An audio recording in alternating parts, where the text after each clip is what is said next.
प्रिय विद्यार्थियों, आप सबका हमारे चैनल पर स्वागत है। आज हम देखिए बच्चों कक्षा 7 का साइंस का चैप्टर नंबर 17 करने वाले हैं। चैप्टर नंबर 17 का सॉल्यूशन हम करेंगे बच्चों। और चैप्टर नंबर 17 का नाम है बच्चों वन हमारी जीवन रेखा।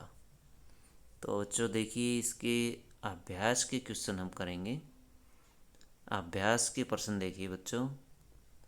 प्रश्न नंबर 1 देखिए, समझाइए कि वन में रहने वाले जंतु किस प्रकार वनों की वृद्धि करने और पुनर्जनन में सहायक होते हैं।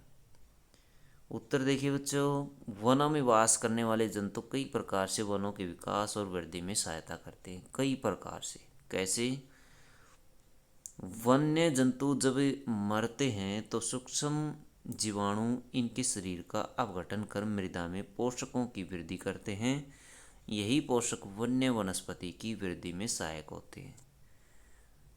वन्य जंतु पेड़ पौधों के फल और बीजों को खाते हैं और इन पौधों के अनपचे बीजों को दूर दूर तक फैलाने का कार्य करते हैं। उन स्थानों पर बीजों के अंकुरण से वन्य वनस्पति का विकास और वृद्धि होती है, जिससे वनों का पुनर्जनन होता है।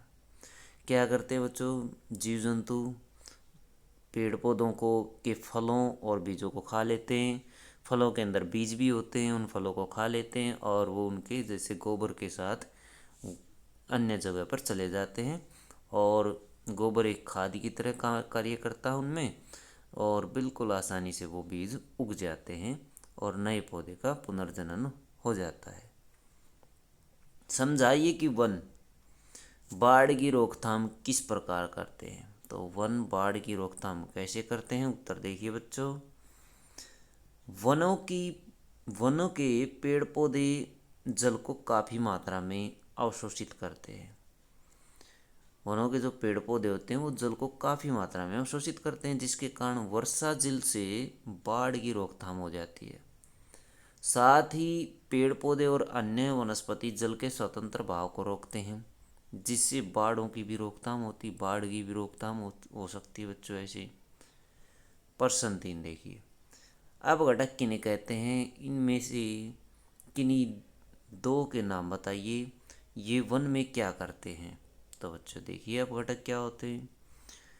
ऐसे सूक्ष्मजीव जो मृत जीव जंतुओं के शरीर को सरल अवयव में बांट देते हैं अपघटक कहलाते हैं। जैसे जीवाणु, कवक, बिट्टल आदि प्रमुख रूप से अपघटक का कार्य करते हैं। अपघटक के वनों में जहाँ मृत जीवों के शरीर का अपघटन कर मृदा में मिलाते हैं, वहीं ये वनों में सफाई का कार्य भी करते हैं। ये पर्यावरण संतुलन में भी अपघटक की महत्वपूर्ण भूमिका निभाते हैं। तो ये पर्यावरण को संतुलित करने में भी बच्चों महत्वपूर्ण भूमिका निभाते हैं। जैसे कोई जंतु मर जाता है तो उसका शरीर गल सड़ जाता है तो वो बदबू फैलाता है, और जबकि ये क्या करते हैं, उसको गला करके उसको मिट्टी में परिवर्तित कर देते हैं, जिससे वातावरण शुद्ध हो जाता है। वायुमंडल में ऑक्सीजन और कार्बन डाइऑक्साइड के बीच संतुलन को बनाए रखने में वनों की क्या भूमिका है? वनों की वनस्पति प्रकाश संश्लेषण प्रक्रम के लिए वायुमंडल से कार्बन डाइऑक्साइड को ग्रहण करते हैं और ऑक्सीजन को वायुमंडल में छोड़ते हैं। इसी ऑक्सीजन को सभी जंतु श्वसन प्रक्रम में ग्रहण करते हैं और कार्बन डाइऑक्साइड को वायुमंडल में मुक्त करते हैं। यही कार्बन डाइऑक्साइड पौधों के द्वारा ग्रहण की जाती है। देखिए प्रश्न नंबर 5, समझाइए कि वनों में कुछ भी व्यर्थ क्यों नहीं होता है। वनों में सभी मृत पेड़ पौधे और जंतुओं के शरीर को अपघटक जीवांश में बदलकर मृदा में मिला देते हैं, जो पौधों को महत्वपूर्ण पोषक प्रदान करता है। अतः वनों में कुछ भी व्यर्थ नहीं होता है। ऐसे 5 उत्पादों के नाम बताइए जिन्हें हम वनों से प्राप्त करते हैं। वनों से प्राप्त होने वाले उत्पाद जैसे गोंद, बिरोजा, प्लाईवुड, तेल, मसाले, पशुओं के लिए चारा, औषधियाँ, ईंधन के लिए लकड़ी आदि। तो बच्चों ये लिख सकते हैं जो वनों से हम प्राप्त करते हैं। फ्रूट से सब्जियाँ।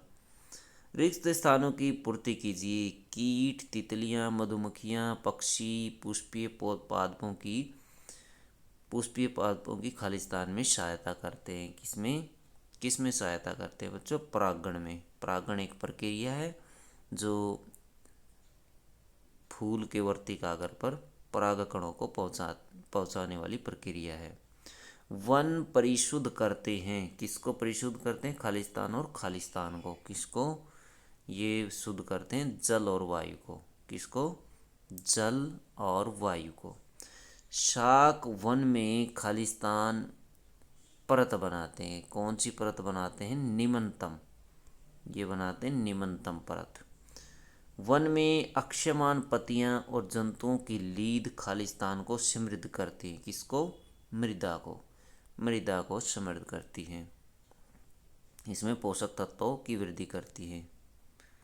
प्रश्न 8 देखिए, हमें अपने से दूर स्थित वनों से संबंधित परिस्थितियों और मुद्दों के विषय में चिंतित होने की आवश्यकता क्यों है?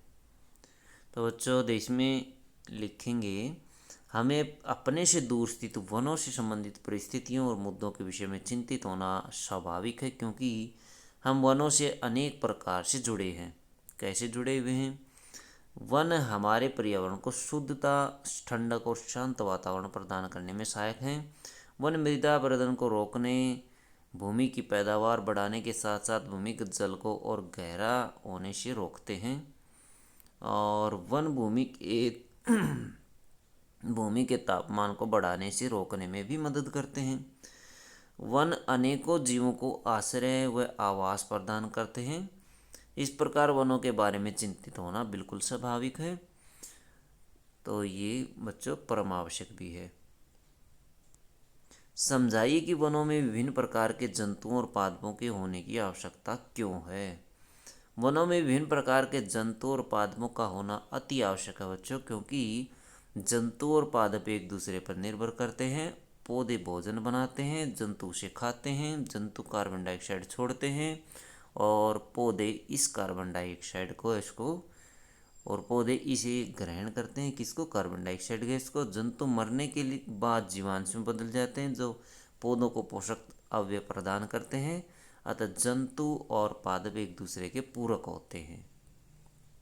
प्रश्न 10 देखिए, चित्र 17.3 में चित्रकार चित्र को नामांकित करना और तीरों द्वारा दिशा दिखाना भूल गया है। तीरों पर दिशा को दिखाइए और चित्र को निम्नलिखित नामों द्वारा नामांकित करिए।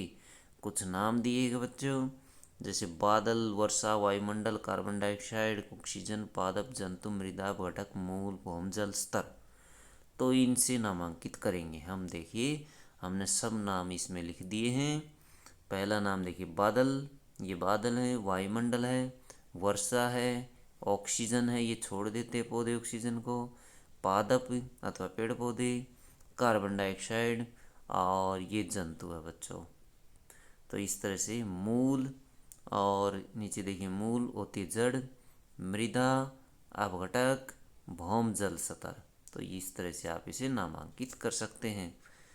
प्रश्न 11 देखिए, निम्नलिखित में से कौन सा वन उत्पाद नहीं है? गोंद, प्लाईवुड, सील करने की लाख, और बच्चों आगे देखिए केरोसिन। तो ये केरोसिन जो है ये उत्पाद नहीं है वनों का। निम्नलिखित में से कौन सा वक्तव्य सही नहीं है? वन मृदा को अपरदन से बचाते हैं। वन में पादप और जंतु एक दूसरे से निर्भर नहीं होते हैं। वन जलवायु और जल चक्र को प्रभावित करते हैं। मृदा वनों की वृद्धि और पुनर्जनन में सहायक होती है। तो बच्चों इसका जो गलत है वो ऑप्शन है, वन में पादप और जंतु एक दूसरे पर निर्भर नहीं होते हैं। ये वाला गलत है, दूसरे वाला। प्रश्न 13 देखिए, सूक्ष्म जीवों द्वारा मृत पादपों पर क्रिया करने से बनने वाले एक उत्पाद का नाम बताइए। बालू, मशरूम, ह्यूमस। क्या बनता है बच्चों? मशरूम। उसके बाद ह्यूमस और कास्ट। क्या बनता है? ह्यूमस बनता है। क्या बनता है? ह्यूमस। तो बच्चों ये थी आपकी वीडियो। अगर वीडियो अच्छी लगे तो बच्चों लाइक करें, हमारे चैनल को सब्सक्राइब करें।